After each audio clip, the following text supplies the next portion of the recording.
let's sort of switch gears on the tackle side of things because I feel like you guys are tackle junkies. Big time. I feel like you are, and I feel like it's something we all have pretty much in common. Like we all sort of tinker, we all play around with tackle. Some are more dialed in than the others. Like I'm just over here, like I don't think it matters that much, but you know. Okay, well look, if I got a fish to the boat and he came off and he would just jump into my hand on Smith Lake, I wouldn't care that much about hooks either. But like when my fish come unhooked, they go back in the water. You gotta have the football hands, Hammer. I guess so. Hey man, It's a blue and white boat. No, I think there's a lot to it, but like I think one thing that's on this side that I've always been interested on, and I want to hear you guys' perspective on this because I feel like you're like in tackle situations. I think where a lot of times we sort of like confine to what the norm is, like whatever is the trend or what should, you know, what you read in a Bassmaster magazine or a FLW or a Major League Fishing magazine, like that's what you do. Like that's not like you don't move. There's no reason behind it. You don't get like, hey, like why do you do that or what should we do? So like I really want to know, like, and something that I have a hard time with sometimes is line size. Do you really think, especially in finesse tactics, more finesse tactics, because like, do you think line size truly does matter to generate bites? I do, yeah.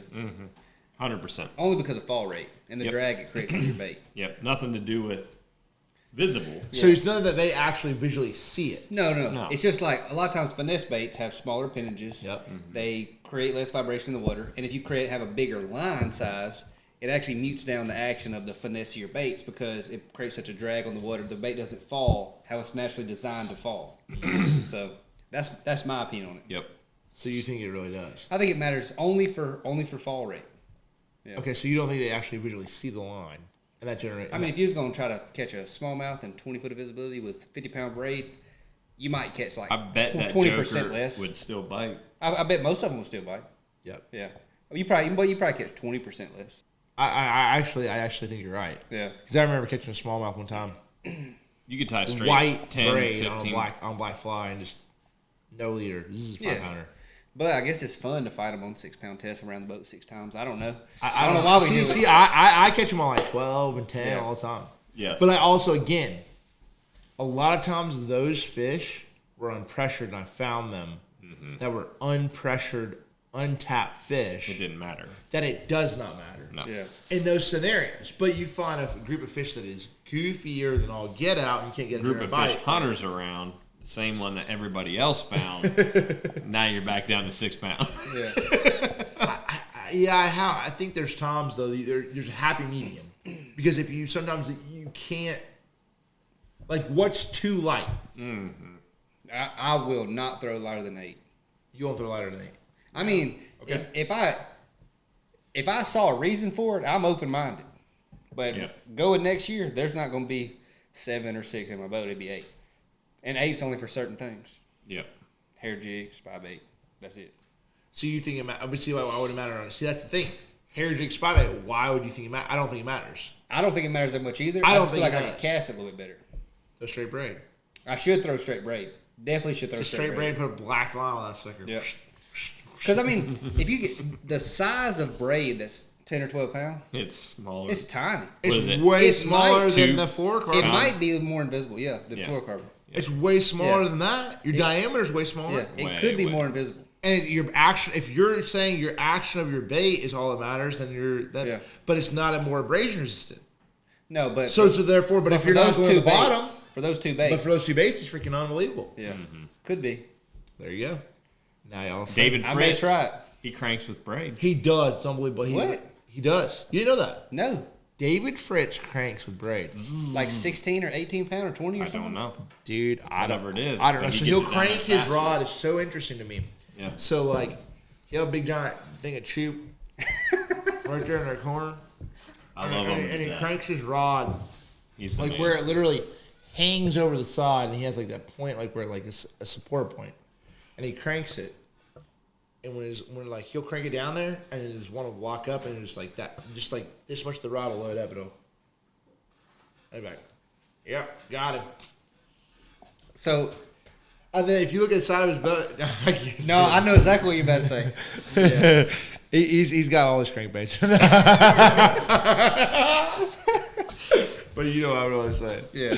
So, how far could you throw a big plug on 20-pound braid?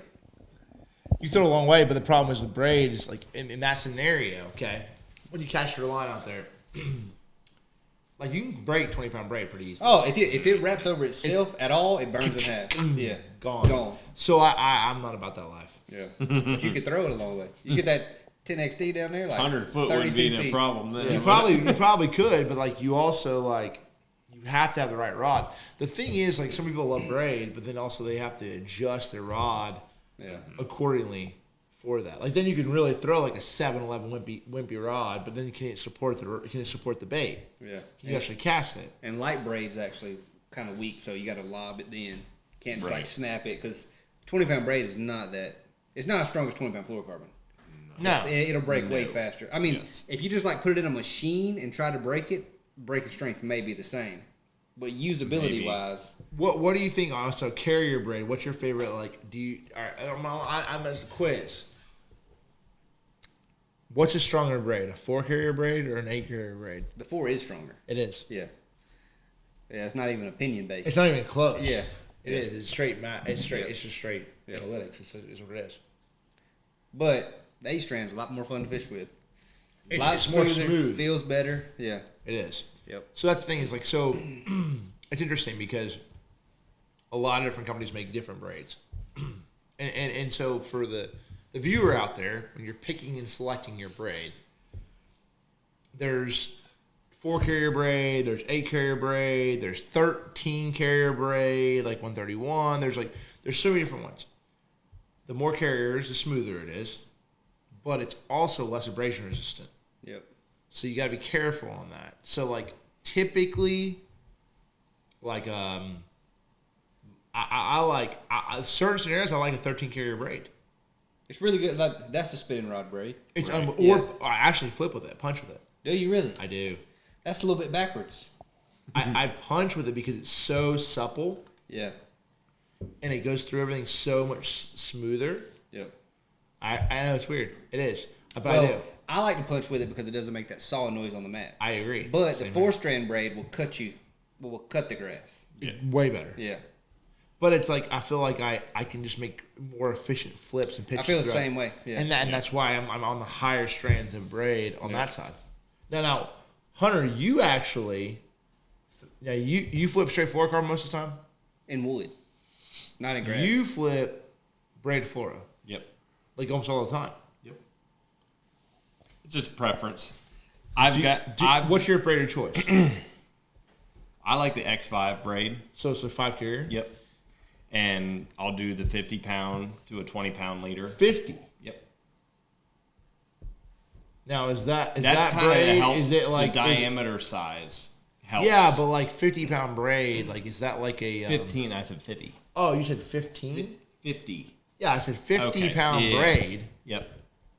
Is that like the real? Like is that like the same thing of like Berkeley's fluorocarbon, where it's like where's the real thing?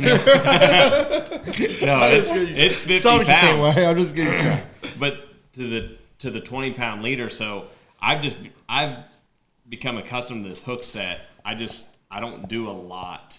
I don't do the crack. You do a good job with it. You I don't rotate, know if it's you good or rotate bad. your body a good amount where it's the key. That's my best hookup ratio comes with that. Mm-hmm. And you can't transfer that to the next angler and say, this is what you have to do. This is right or wrong. Everybody's their own There's a in lot of that. people- Yeah, because it becomes what's your rod, what's your line, what's your this, what's your that, everything. It's a whole combination to make it work right. And so braid to fluorocarbon works for me, but you give that same hook set to, do you snap set? You get down, Yeah, sir. you crack Snap their sets butt. the heck out of it. He does. Okay, so you crack them, you're going to go, and all that strength from the braid is going to pop that fluorocarbon, boom. But for me, it's like I get a bite, I'm like, there it is. I don't drop the rod tip, I just, here, bop. But you rotate your body a lot more too. You don't just go pop. But I got that hook set from rotate. punching mats so much, and when your straight braid, you can't crack them with Yeah. straight braid. I mean, you can. You can. You can. So, You like, I just actually kind can. of just become accustomed to that hook set. And like I said, and then there's Greg Hackney at Straight Fluorocarbon. He's even said to me, he's like, why the heck do you even do that? You know, go through all that trouble to tie a leader, which it is. It is It's a you know, lot. it's another extension. Something can go wrong, which, like, I've never had it fail on me in a tournament. But it's true, you know, that's another deal. But for Greg, he does his fluorocarbon. He's got his rod, braid, but he doesn't do fluorocarbon braid to fluorocarbon. and he'll do braid in Straight like braid. clear water situations because it doesn't matter, Yeah. like to him, He dyes his braid red too. does he? Yeah. Really? Why? I seen that somewhere. He dyes it red because it's like invisible or something in the water. I don't know. Is that why they do red hooks? Well, that's been disproven, but that was the first thought process. That's interesting. I didn't know that. Interesting. Dropping knowledge. No. That's okay, that's listen. been a while. That's been a long time, but I did see him with red braid one time for sure. Yeah. So all right. You know, if you'd ask Jordan Lee that, like, Jordan, why do you have red braid? I don't know. I ran out of the green. It didn't what I matter. had. It doesn't matter. Now it's pink. We got sun. Got messed it up, but it's okay. It's pinkish Doesn't red. matter. Now, okay. Question on this: do you use Snell all your hooks? I was going to ask that. I don't. That's that was a good one. I don't smell them all. I have Palomar. Straight polymer. I mean, not all of them. Like, if I'm punching, I'll smell. Whoa! Whoa! He jumped makes out of me his seat cringe, there. man. Hold up, man. We're over here like, whoa, cringe a little mode. I do not tie the Palomar on anything except braid. Really? I wouldn't tie it with fluorocarbon for nothing. If you paid my entry fees, I wouldn't tie a Palomar all year next What year. do you tie? Double Pitson. A double what? Pitson. I'm here to I tell don't you, even know what it hey, is. it don't matter. Boys, it don't matter. I thought Look, I I'm tie gonna tell you right now, and everything. You catch a lot more bass when your line's in one piece than two. So that does matter. I don't break my line. Hey, I used to break it a lot with a Palomar. I don't break Really? it. But you snap set the. Wait, Yeah, bad. Heck out of it. Bad, That's yeah. why. See, that's why you. Yeah. So if you pull set, if you have a good hook set, but a bad hook set for a Palomar, Right. Because which that's why you have to adjust. So the fundamentals of a Palomar is the line wraps around itself because you Yes. put it back through the loop. So whenever you pull it too tight, it burns itself and breaks. It cuts the through knot. it. Yeah. I breaks think the there's knot. I think there's a proper way to tie it, There is for sure. and there's people like if you get into a bad If you habit, flip that loop, if you don't flip that loop you up, don't flip that loop up On top. And the oh, key you're, is, Yeah. you're and Yeah. if it's crossing over each other, ooh. Yeah. but here's the deal: is you get it up and you wet it and you pull it down loose all the way down to where that knot the circle comes down over the top, but it's still loose when it all comes down. If you're pulling it tight and it's still up here falling down to the knot, Yeah. you just burned it. Yeah, it's burning. You're toast. Yep. I've seen that, instructions like how to get it done right, and I could see where people could do it wrong and burn that knot. I what you're remember saying. tournaments that I've literally been in a hurry trying to tie something on, and I'm like, it's 20-pound line, I'll be good. Thunk, snap, Yep. like instantly. Like, my gosh, dude, if you do not tie that knot right, ooh, boy. I retie a lot though too. So do you tie a Palomar, or do you just tie you tie a Snell when you're punching? I go both ways with it usually. Yeah. Because I figured if you snap set too much, then you wouldn't want to. Yeah. It takes a long time for you to go, there he is. Me personally? No, I'm saying like it mentally when I go to do that, the worst is when they swim at you. Yeah. When you pitch up there and you go, oh shoot, and he's reeling at you and you have to go. And you rip the line out of the mat. Yeah, he's Well, coming off. I'm just saying like in Every general, time. like Every time. anytime. If he like, goes the you- other way, you're pitching a seawall and he It's swims like- at you. Yeah. And mat fishing is very unique, though. Yeah. I used to never set the hook if a fish was swimming at me. Ever. What'd you do? He would swim under the boat and turn one way before I set the hook. I swear. No, like 1 ounce weight. No, I'm talking about anything else. Usually a jig. I would not set the hook Dude. at all with a jig if he's swimming at me. Period. He would drop it half the time. No, Never almost dropped never. Almost never. Almost never. Yeah, almost never. So what'd you do? He got to turn the other way before I'd set the hook. I've had them swim under the trolling motor towards the back of the boat, and I reel down and set the hook wise under the console. Hey, that makes sense because Big ones? Yeah, Wow. bed That makes fishing and everything. sense. Like Bed fish? if I'm bed fishing, I did it on Santee this year. I shook off one 3 times because he's facing me. I'm No, jacking. and I it. still Your ass lost is in him. the boat. No, he wouldn't have I'm been. jacking. He That's would not like have the been in the first boat. time he looks at me the wrong way. well, He They goes, go. You would have lost him. I'm like, done. Yeah. He was biting every cast. Okay, I wouldn't have done. He was that deep. That's actually the And worst facing me. scenario is when like you throw a big worm. That's the worst. When they're swimming at you. Yep. Yeah. Could you blow their mouth open? I mean, it's just like they're facing this way and your bait's this way. And you're Yep. setting the hook this way. Yep. Like, But what are you gonna do? wait till they swim that way. How you do that when you cast out a brush pile? I quit doing that now, but I used to do it for real. And So it, you it stopped. always worked. So how you gonna do it in a brush pile? On the brush pile, they just gonna get it. You just hop it over there and it goes, and he goes, Yeah. starts swimming to you.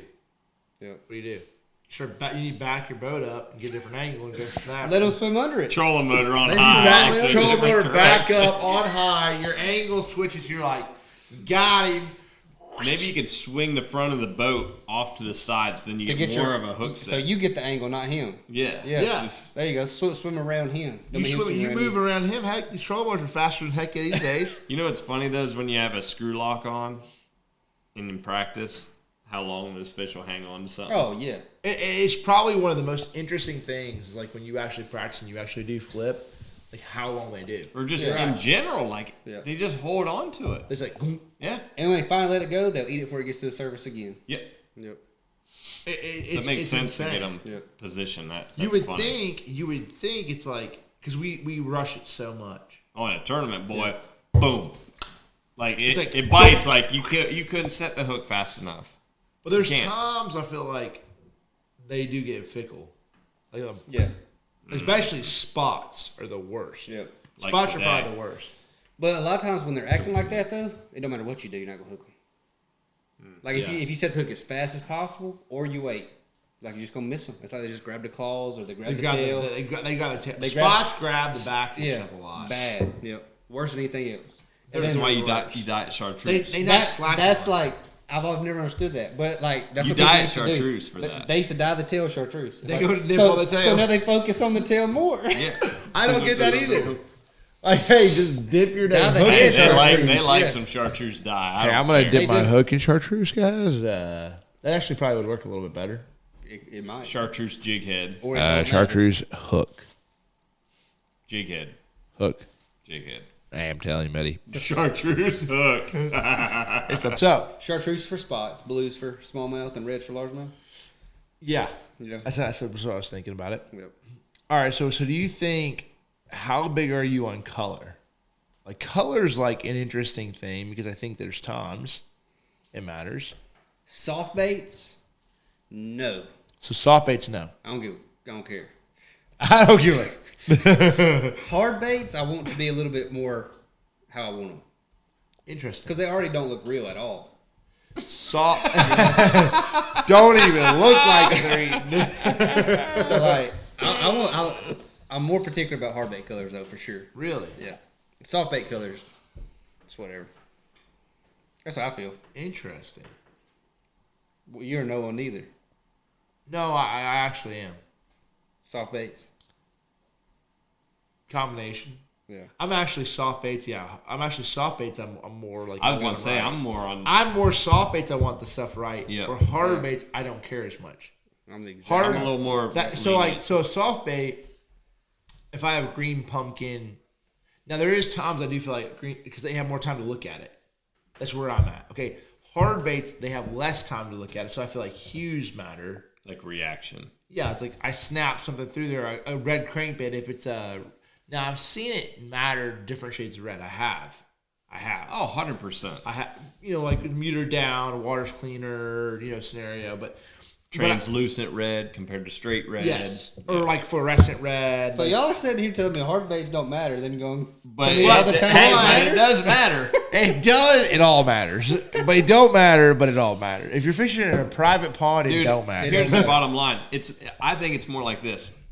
I feel like the color matters more once you start to dial in to this scenario.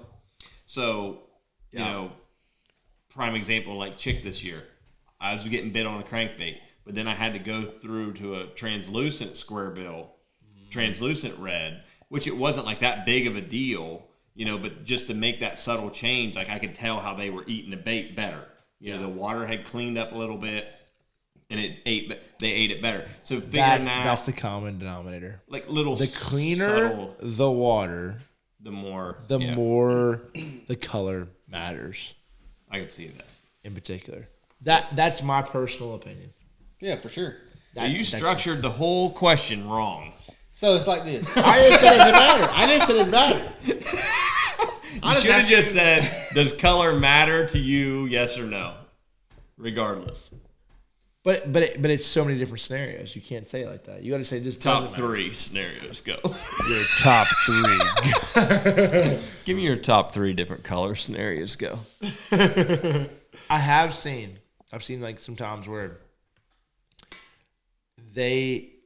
especially with craw colors, like where one like a fluorescent craw, or like a darker red craw, and then transition to a brown craw. Like there's times that like it'll be 3 times as good on one of those craw colors over another. Well, I'm not even that dialed in. But I feel like there are times where they bite a red one better than a white one. Yeah. But I don't hardly ever feel like there's a time where they bite a green pumpkin that much better than a black and blue. Soft plastic. That's interesting. I feel like most fish would bite both soft plastics. But when it comes to hard baits, like red, white, chartreuse, they bite them all better sometimes to me. So you don't think it really? I don't know. I don't know, buddy. I think if you skip something under a dock that's black and blue, What do you think? A swim bait color matters? swim bait, yeah. I only throw one color though. So It is pretty much the first color I've ever bought. So That's interesting. So you said you Bluegill Flash. it's similar. similar. That's Bluegill interesting. Flash was a deal back in the day. They eat it and I keep throwing it. So I mean, I'm not. It's tough because there are certain scenarios. I do agree with you. And then just dirty water, I don't think that sometimes. I'm like green pumpkin or black and blue. That's See, pretty. black and like, blue flake or black and blue swirl? I'm like, No, what's your I favorite don't color? care. What's your Black favorite color? Green pumpkin. Hands down. Yeah. Green pumpkin Yeah. with flake. Yeah, I'll do flake, you know, depending on the scenario. But like, Do you think flake matters? it can, certain places, 100%. Like you think it matters? That's up kind of north like or I said, down like south? dialing in to the fishery. That's when you start to figure things out, and then you kind of like, I can tweak this or that depending on the water clarity. But Like it's my- like pretty straight up. I show up to a place, it's a green pumpkin. The then water's dirty, it's black and blue. And then you tweak it from there. Tweak it from there. Can you text me when you start tweaking? Yeah, let's go, 'Cause I just want. If I start- I want hey. the shortcut. buddy. If I start tweaking, I had a good practice. If I ain't tweaking, I'm just So what's your in between? green What you- pumpkin. So your green pumpkin, your black and blue. What's your in between your black and blue and green pumpkin? I don't really have. I don't have one. You don't have one, Not really. No. man. No. Dude, hey, this is what I do know. This is what I do know. When you think it's dirty and those fish can't see it, they can see it a heck of a lot better than what you think they can. That is true. Like, they don't have, like, that's one thing. Look at people throwing watermelon red and they Fishing- stained water. Fishing the Tennessee River, one thing that I've learned, I thought it was dirty, and I throw bright colors and this and that, wouldn't matter. I had to go back to a translucent to get them to bite. And I mean, it's dirty, you know. So it's like, how could they even see it? They do. So you're big on translucent hard baits. I like that. Yeah. I've caught them on it. I've never thought it was like groundbreaking. Dude, they. No, that's good. I have a bunch of them. It doesn't. But I have a bunch of them. Certain scenarios. I never see it be like It's that. it's almost like you can't But like give them a full Phantom look green up. crawl, Yes. like Yeah. Widowwort, like that was like the OG. Like, Yep. you know, I think Phantom crawdad colors were like the start of it all. You know, That's what I so throw the most. Phantom brown. like a Phantom green, Phantom brown, like those It's a are good like color. scenarios of like like It's green pumpkin. yeah, Yeah, it is green pumpkin. it's not green. Like it's straight brown. up, like a straight up. I mean, Phantom Green. Tommy is closer Biff will to, just like, winding his hard head down there, like the where same did that go? difference. Where did that go? That craze, the hardhead craze. I never got on it. I don't know. I Like should there, get on like it. that went into like a big giant ordeal, and then all of a sudden,